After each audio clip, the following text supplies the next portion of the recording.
What's up, tycoons? What's up, traders? Super excited for today's video. Today's video is probably going to be one of the most important that you're going to watch in recent times. And I'm really happy to make this video for you guys. Okay. I value my time a lot and I value your time as well. I'm not going to waste my time or your time when it comes to recording these videos and making you watch them. So please be sure to watch through to the end. All right. There's lots of info we're going to cover. And we're also going to go over, the market in general, and then we're going to take a look at the bond market and TLT as well. So make sure to smash that like button, subscribe to the channel if you guys are new, share with anybody you think that this value could be informational to. Now, I recently did just start a newsletter. It's a completely free newsletter. All right. This is what the web page looks like. And it's completely free to you guys. I highly recommend subscribing to that. It's a great way to support the channel and me as well. Now, you can also email me anytime if you guys are interested in personal coaching sessions. I do those every single week, exactlytrades@gmail.com, and we can work on scheduling a time together.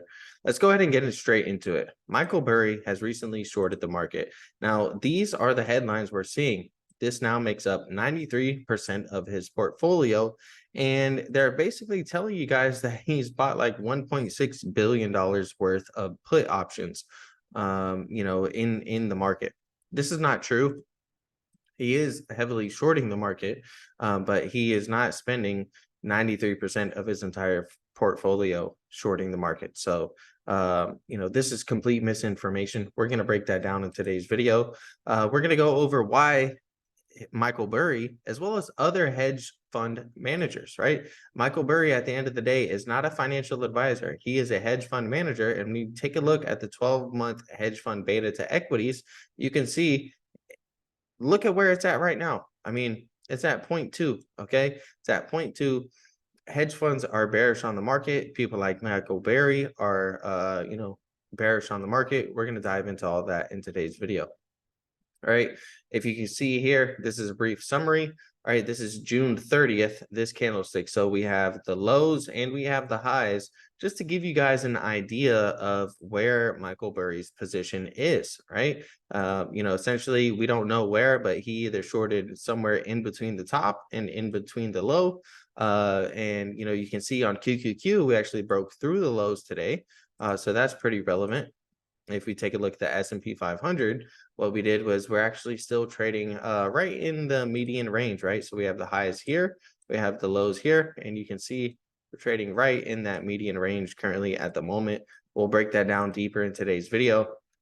So many bearish articles and really just bearish news surrounding the market today. And that's why we're seeing a really big red day. And that's why we've seen a few red days, right? If you take a look, Moody cuts its rating of 10 US banks and put some big names on downgrade watch. US bank stocks declined after Moody Investor Service lowered its ratings for 10 small and mid-sized lenders and said it may downgrade major firms, including US Bank Corp, Bank of New York Mellon Corp, State Street Corp, and Truist Financial Corp. This is big news.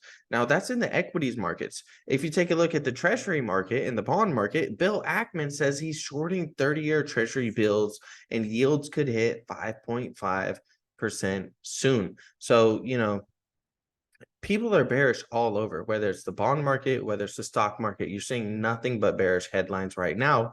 And it's just really crazy because we've seen such a bullish first half of the year. So is everybody right? And was this all just a massive bull trap? Or, could things actually be coming to a complete collapse in the near term future? We're going to dive into that in today's video. Now, what is one reason why perhaps Bill Ackman could be short these treasuries, right? When we're speaking about the treasuries and you take a look at CPI, we've actually seen the streak of monthly declines in year-over-year CPI end, and we've actually seen it start to rise. So if CPI is going higher, then that potentially suggests that the Fed is not going to cut rates, that they're not going to pause rates, that potentially they may even hike further in the future and rates may continue to go higher. This would potentially cause bond yields to potentially go higher. So that is why someone like Bill Ackman is going to be short the 30-year treasury, because he thinks that yields are going to go higher. So if bond yields go higher, bond prices go lower. So he's short the actual bonds themselves, which basically is a bullish case for yields. Now, what's a reason he might be bullish on yields? Well, when you take a look at the Bank of Japan, and I really wanted to make a dedicated video to the whole Bank of Japan situation, but I've been really busy. Okay, I just had a newborn and trying to, figure out a good work and, free time life schedule. Basically, today was a nice fun pool day. I wanted to have an entire dedicated video to the Bank of Japan, but Japan is the largest major foreign holder of United States Treasury securities as of April 2023. And, what's going on with the Bank of Japan right now, this is a really, really big concern. And the reason being is because now perhaps, Japanese, treasury yields are actually going to be attractive in the future, right? And this would cause them to sell their US treasuries and perhaps actually start buying some Japanese treasuries. And that's a major concern for the bond market and for the treasury market, which is perhaps one reason why Bill Ackman is actually short US treasuries at the moment. Right. You take a look at a lot of these headlines. Yellen says China's slowdown is risk factor for the U.S. economy. China cuts rates by most since 2020 as economic woes deepen. Taiwan's election is all about war. China halts youth jobs data, stoking transparency concerns. And this is the FXI right here. Okay, this is your China large cap ETF. And the reason I want to bring this to your attention is because so many people are focused on a Fed rate cut. And look at what's happening right now, currently at the moment, when China is essentially cutting their rates. What do you see? You're seeing a plunge in the market. This is a very likely scenario for what actually happens when the US will start to cut their Fed fund rate. A lot of people are so bullish. They're like, oh, hey, we're going to cut the Fed funds rate in 2024. Buy everything now because that's going to be super bullish for the market. It's very possible we see a similar reaction to China's market right now. China's stock market is dropping. Now, this doesn't mean that, the bond market can't start to rally perhaps when the Fed actually starts to cut rates. That may make a lot of sense, right? If yields start to go down and rates start to go down, hypothetically, and theoretically, that would result in bonds actually increasing in price. But when a lot of people talk about the stock market and the equity market, there's a lot of misconceptions. The Fed is not really going to cut rates until something is really wrong with the economy, and the labor market has been so strong. Now, China has been a completely different story. They did not stimulate their economy the same way that the US did. And what they're seeing is a complete collapse in the economy. And now they're actually pumping in that government stipulation. They're actually cutting, their interest rates over there. And the equity market there is not responding favorably, right? When you take a look at the FXI, again, this is the China large cap ETF. Look at the day it had today. It's down, right? This is the daily chart. This is a huge downtrend, right? We're actually breaking a major uptrend. We had this upwards trend line here. We broke through and we're breaking down to the downside. It's very possible the FXI could come back down to that 26 to 25, $50 region, perhaps even lower. And when we really dive into it, I mean, this is the misinformation that you guys are seeing on Twitter right now. Michael Burry just shorted the market. This is not true. He didn't just short the market. This was on June 30th that this had to be disclosed. And the misinformation they're putting is they're telling you guys he bought $890 million worth of SPY puts, $740 million worth of QQQ puts. This also is not true. When you take a look at the share principles amount, you can see it's at 2 million here on the SPY and 2 million here on the QQQ. This translates to 20,000 put option contracts. Now, we don't know the strike. We don't know the expiration. These put option contracts, Michael Burry he doesn't really tweet anymore, but he's known for making big headlines in the media. And oftentimes he can be very misleading. Okay. And he really just likes the attention.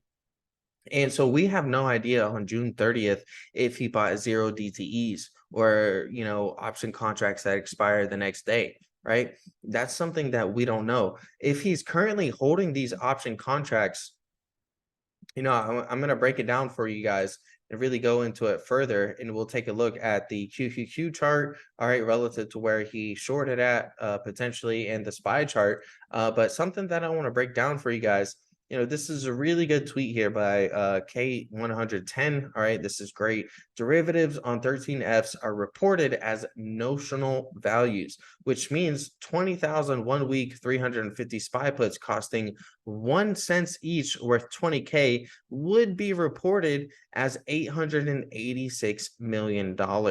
Now, if this is all a little bit too complex for you guys, it's perhaps because you're not an options trader. But if you're familiar with the options, then you should be, pretty familiar with this, right? And someone who's managing hundreds of millions or billions of dollars, $20,000 is nothing, right? And so if you're someone who is attention hungry and really seeking attention from social media, and you're kind of off Twitter now, what better way than, managing hundreds of millions or billions of dollars to simply spend, 20 or 40K on SPY and QQQ puts to really get some name, or really get some buzz around your name, and really get some buzz around your hedge fund, right? That's a great way to attract attention and possible investors. And when you actually take a look at the specific, filing right here, it's very clear that that's what we're seeing, right? It says put right here, 2 million, and this is for QQQ, right? And then you take a look at the S&P 500 SPY ETF. You can see also 2 million right here, and these are via puts. So, when you translate that into put option contracts, that's about 20,000 contracts. Again, we don't know the actual date and strike price that he chose. So, it's very possible he could have chosen January 2024. It's very possible he could have chosen a contract in summer of 2024, or he could have chosen a contract very, much sooner, right? He could have chosen the end of September, the end of August. We really don't know that information. But when you take a look here, Baba, right? Michael Burry signed asset management dissolved share stake in Alibaba Group.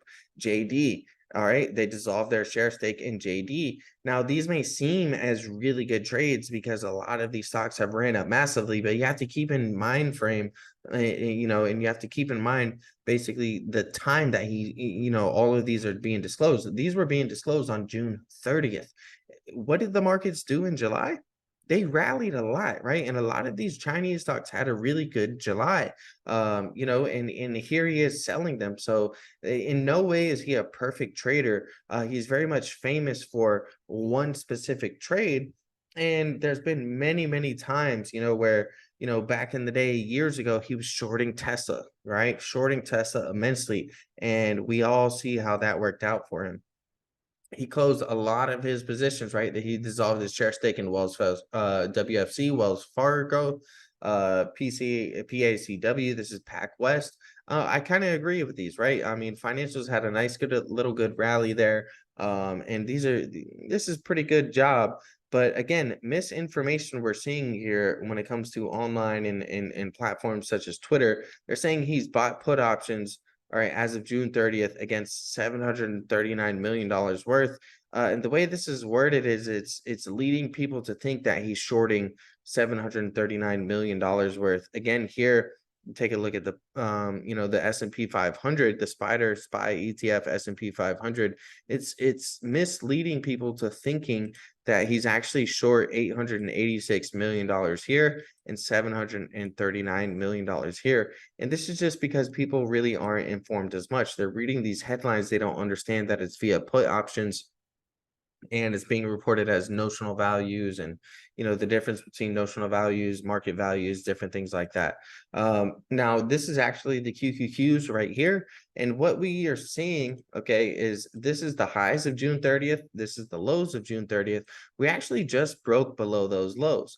Now, if you're unfamiliar with options, you may say, hey, he's a great trader, he was patient and he waited out all of this time, all of this time, and all of this time.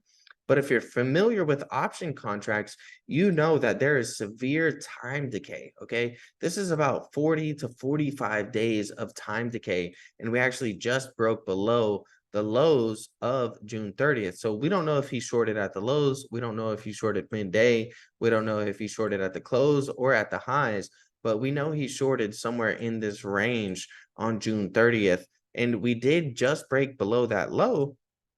But regardless, if he was a perfect shorter and actually shorted the very bottom of the day, he is massively down on his short positions. Okay. And the simple fact is because of theta and time decay. I mean, there's no way, if a stock moves flat for 30 to 45 days and you're holding naked options, meaning a naked call option or a naked put option, that time decay, that theta is really going to eat away at you, right? And again, we don't know if he had a weekly options, if we had monthly options that expired up here. We don't know what his expiration and what his strike price is. The strike price is also very relevant, right? If he was choosing a strike price, let's say at this level here of support, okay, let's just call that 350, and we went this entire time period here, really just trading above. All right, his put options were down huge, right? We're talking 20, 30, 40, 50%. And now we see the drop and it's starting to recover, but it's still going to be a red position. Okay. And the reason being is that his strike price is so far below. Now, if he bought at the money or in the money, let's say he bought somewhere in this range, and let's say perhaps they are actually in the money now, all of this time decay right here really ate up his his any types of profits that he would have had. Now if the market continues to go down, okay, and then we go down aggressively, and let's say the QQQs come down to 350, or we come down to that 352 level in a very short time period, it's very possible he's going to see some nice profits. But remember, he actually isn't short $1.6 billion. 20,000 contracts of SPY and QQQ puts, they can cost anywhere from, a penny a piece to 200 to $2 a piece to 100 to $1 a piece. It really just depends on the strike price and the expiration that he's actually choosing, which is information that we don't currently have. Now, let's take a look at it from a SPY perspective, right? The S&P 500. You can see the S&P 500 is actually still in this range here from July 30th.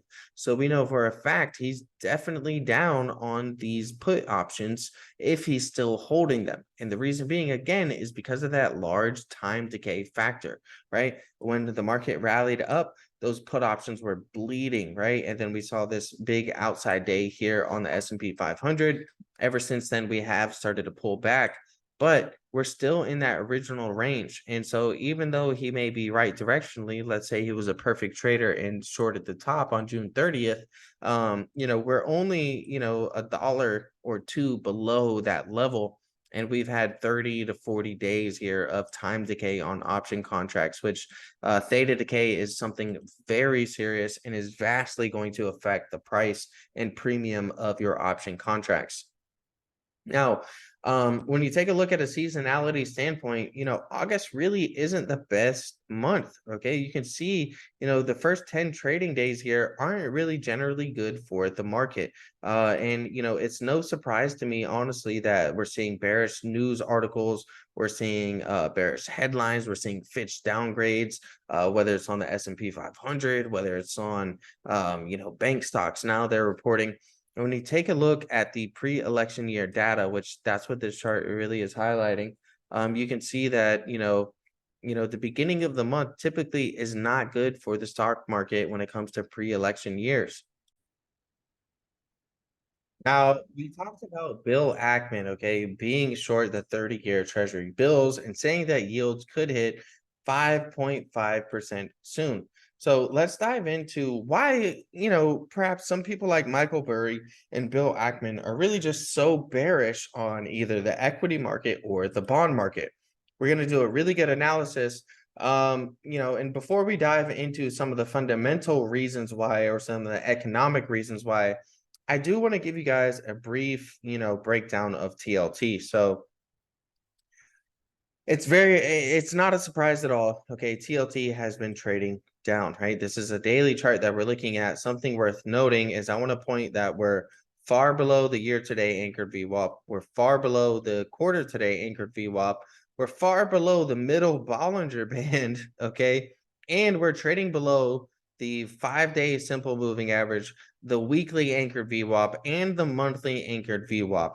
So, I mean, there is completely no doubt about it that bears are in complete control when it comes to TLT. Now, if you're, familiar with the channel, I did start a long position when we came down below $95. And the reason was I was waiting patiently pretty much the entire year of 2023 for TLT to come down and fill this blue box right here, which is known as a gap on the daily time frame, right? You can see we have a gap up here to fill. We have a gap up here to fill. These gaps, they tend to fill 90% of the time.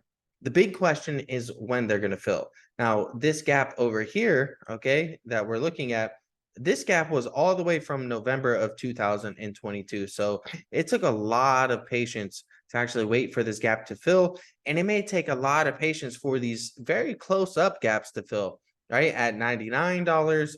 We're also seeing one here basically at $98. I'm fully well prepared. My long position is a long-term long position.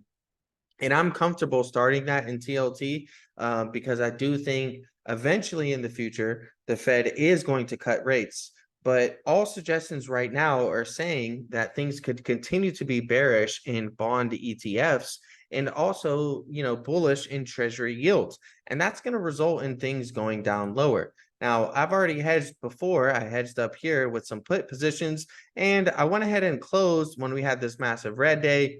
So for right now, I'm very comfortable with where my position's at.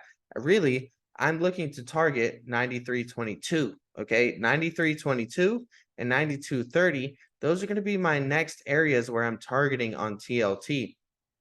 Now, if we start to rebound sometime before then, that's fine and dandy for me. Okay, that's perfectly fine. And if you take a look, we actually have some bullish divergence forming. So if you look at the lows here and the lows here, you can see we're making lower lows. You look at the lows on your RSI and the lows where we're at today, we're making higher lows. So if you're not familiar with bullish divergence, we have a low here, we have a lower low here, we have a low here, we have a higher low here.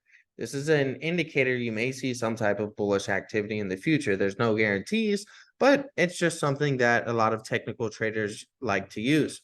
All right. You could also say that we're trying to form a double bottom. Okay. Take a look at the dotted line here. Look at where we closed at today, right at the lows in early August.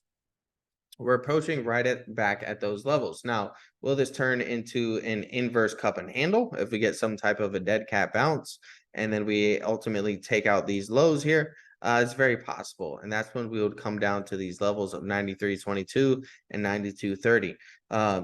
Those are going to be some areas where I'm going to have to make a decision. Do I want to add to some long positions, or if we come down to 93.22, what are some of the indicators? Do I think we're going to break 92.30 or potentially even head down lower from there? These are all things that you have to ask yourself as an investor as well and try to come up with your own decisions. When you take a look at a 1-hour chart, okay, again, we highlighted, we're trading below, the monthly, the weekly, the middle Bollinger Band, the 5-day simple moving average. You can see really how well the 5-day simple moving average was acting as resistance here on a 1-hour chart. But take a look at these black trend lines here. What do we have forming? We have a falling wedge forming here on the 1-hour time frame. So is it very possible that TLT can actually get back above 94.73 and potentially look for this this falling wedge pattern to play out? Yeah, it's very possible. But we know that right around this $96 area, we have our weekly and our monthly anchored VWAPs, as well as the top of the Bollinger Band.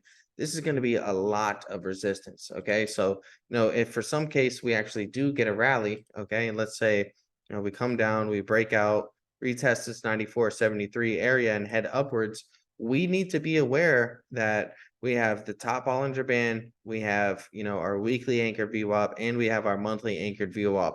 Those are all going to be acting as resistance below our major actual resistance levels of 96.53 and 96.65. So that's something very mindful, to essentially be aware of. In, a bearish scenario would be a false breakout up to these levels, and then we actually break back down below 94.73. That would be a false breakout, a look above and fail, and indicate that sellers are in complete control of the price action and actually drive us lower to some of the bearish price targets we listed before. Now, investor types have wildly different bets on treasuries. Hedge funds are short, longer maturity notes, and asset managers are long. So, I disclose that, yeah, I am long, on these longer maturity, treasury bills, okay, such as something like the TLT ETF. But when you take a look here, the red is going to be US long dated asset managers, and the dark gray, is going to be long dated leveraged funds, and then the black line is going to be your 30 yield.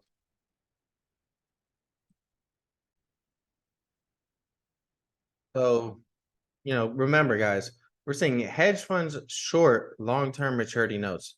They're bearish. Okay. They're betting on things like TLT to go down. They're betting on yields to go up, which kind of aligns with what Michael Burry, right? He's a hedge fund manager. He's not a financial advisor. So you can't follow what he's posting on Twitter all of the time. He's not looking out for your financial interests. He's running a hedge fund.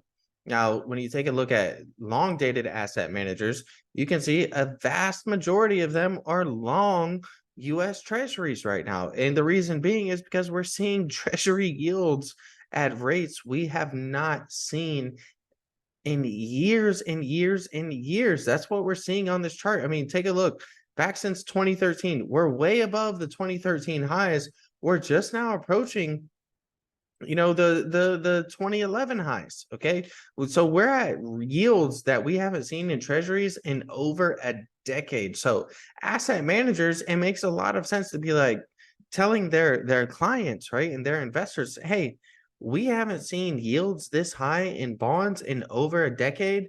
It makes sense to, actually start nibbling into some yields. And insurance companies, really large institutions, are really liking these high yield treasury yields. Okay, because the reason being is now they can lock in these high yields for the next 20-30 years and not have to worry about it. And it's been something that they haven't been able to do for a very, very long time. So I just want to put a little bit of perspective and data out there in the market. Now, why are people so bearish, okay, on US bonds, US treasuries? Well, if you take a look, the Japanese yields have pushed US yields higher. When you take a look at the US and Japanese 10-year government bond yields, and you take a look from June 15th through August 7th, you can see in black we have the US 10-year yields, and then in red we have the Japanese 10-year yields.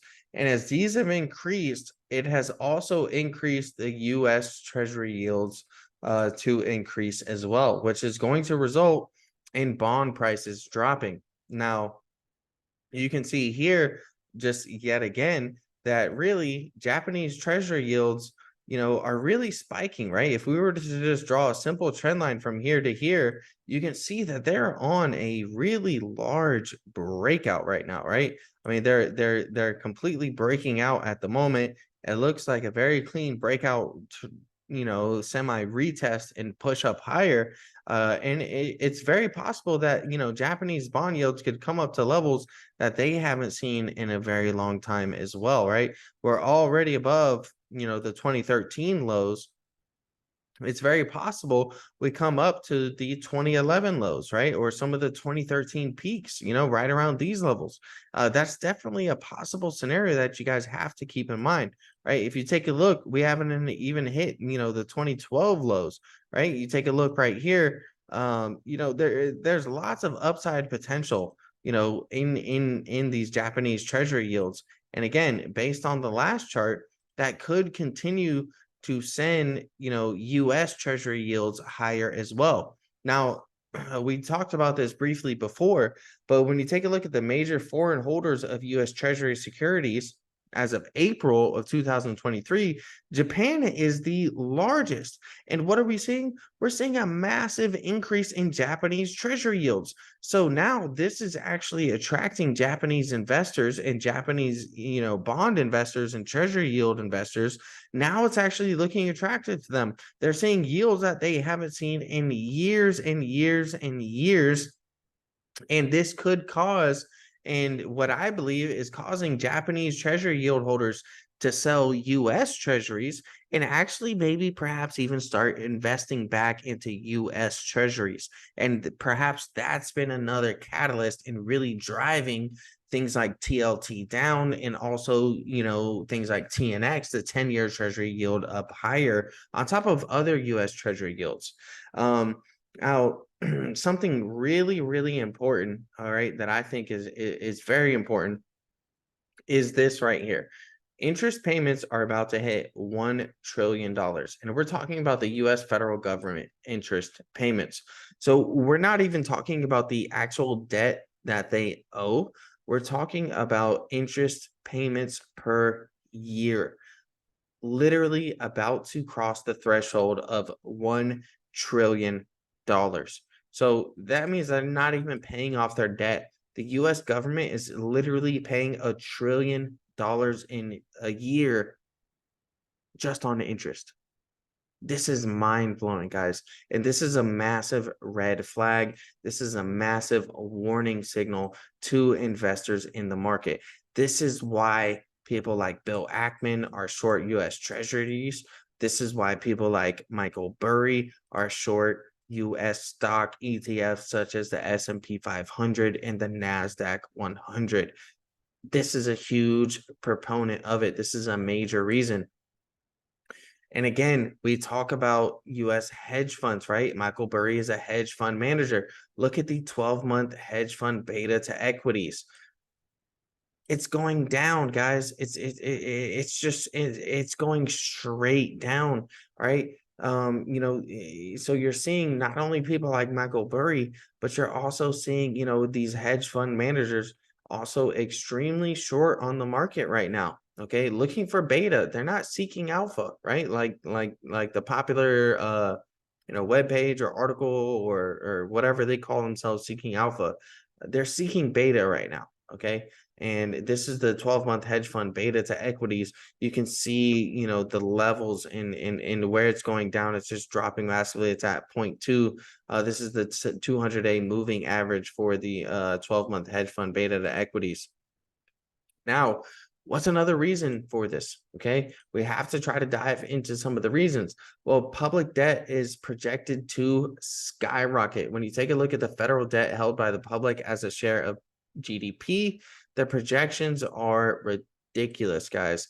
Projected to continue rising over the next 30 years, right? And this is something that, when you talk about people shorting the 30-year Treasury fund, well, when you look at these projections and you take a look at the projections for 2050, right? That's exactly what we're looking at here. I mean, look at the dates right here, 2050, 30-year Treasury funds, people shorting them because of things like this, because they're seeing the projections for public debt is, just going to completely skyrocket. So again, another major warning signs to investors. Like, look at the huge peak in World War II that we had here.